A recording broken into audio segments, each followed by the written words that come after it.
Merci. D'abord, l'atelier, c'est un atelier extrêmement important, organisé par ce réseau, dont je salue la présence de nos collègues de la Guinée, de la Gambie, de la Mauritanie, de la Guinée-Bissau, du Cap-Vert, ici pour seulement dire l'importance de cet atelier. Le docteur a dit tout à l'heure, le directeur, il a été confirmé par M. Diarra. Vous savez, la transparence, il n'y a que deux résultats. On gagne en opportunité et il y a un gain. Transparence, il n'y a pas de perte. C'est des opportunités et des gains. Donc il est extrêmement important, il l'a dit tout à l'heure, que nous puissions quand même... Et le Sénégal a déjà ses outils. Mais ce qu'il nous demande aujourd'hui, c'est les normes au niveau international, que nous puissions les intégrer. Mais nous avons déjà des outils qui garantissent la transparence. C'est jamais assez. Nous devons travailler toujours, aller plus loin dans le cadre de la transparence et la bonne gouvernance. Donc, nous remercions le directeur qui est là, qui, avec M. Diarra et les autres collègues parlementaires de la sous-région et des élus territoriaux du Sénégal, pour que, ensemble, que nous puissions vraiment nous approprier de ces normes et de ces outils et aider le gouvernement du Sénégal à les intégrer dans son national qui est vraiment normatif, pour que nous puissions quand même dire que ce que nous faisons au Sénégal aujourd'hui, voilà les outils que le gouvernement a mis en place, voilà les normes sur le plan qui est international, et que nous puissions vraiment les croiser et que le Sénégal puisse à son tour aussi adhérer à ces normes qui quand même ne fait que renforcer la gestion des ressources, des ressources au niveau de nos océans. Vous savez, avec la rareté des ressources, la transparence est indispensable. Il a dit tout à l'heure, la transparence, ce n'est pas seulement l'État.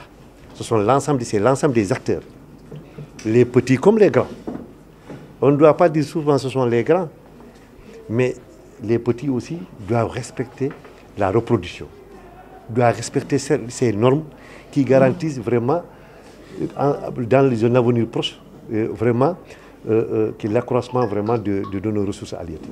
Et cela est extrêmement important. Et je tenais quand même à saluer le directeur et à le remercier pour ce qu'il est en train de faire à travers son organisation, et M. Diarra, coordinateur, de continuer, de le remercier d'avoir accepté de prendre en charge cet atelier, mais aussi d'être toujours auprès de ce réseau pour la transparence et la bonne gouvernance de nos pêches. Et remerciez-vous la presse d'être venue, parce que quand on parle de sensibilisation, c'est à travers la presse. Et merci pour tout ce que vous êtes en train de faire. C'est ce que j'avais à dire au nom des élus, au nom du président Ibrahim Baba Sall, premier vice-président de l'Assemblée qui est absent. Je vous remercie. Et revenez un peu sur l'objectif de cet atelier. L'objectif de cet atelier est de partager avec les honorables députés et représentants des communes et mairies au Sénégal sur les enjeux de la transparence dans le domaine de la pêche, de la bonne gouvernance, et présenter pour eux les outils mis en place pour formaliser la transparence dans le cadre de la gestion des pêches. Comme vous le savez, le Sénégal est bien avancé dans le processus de gestion et de gouvernance des pêches. Maintenant qu'il y a des outils et des normes et standards internationaux, nous souhaiterions informer les députés de l'existence de ces outils afin que les mesures soient prises pour que le Sénégal ne soit pas en retard par rapport aux autres pays. Et nous sommes conscients des mesures prises pour la bonne gouvernance de ce secteur.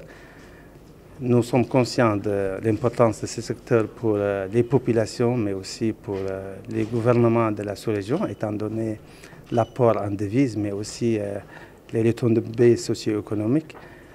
Et c'est pourquoi ce secteur pour nous est prioritaire dans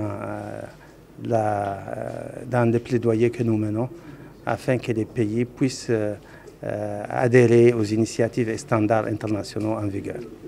Et concrètement, quels sont les résultats attendus au terme de cet atelier? Il est attendu au terme de cet atelier que les parlementaires soient outillés pour accompagner les mesures gouvernementales.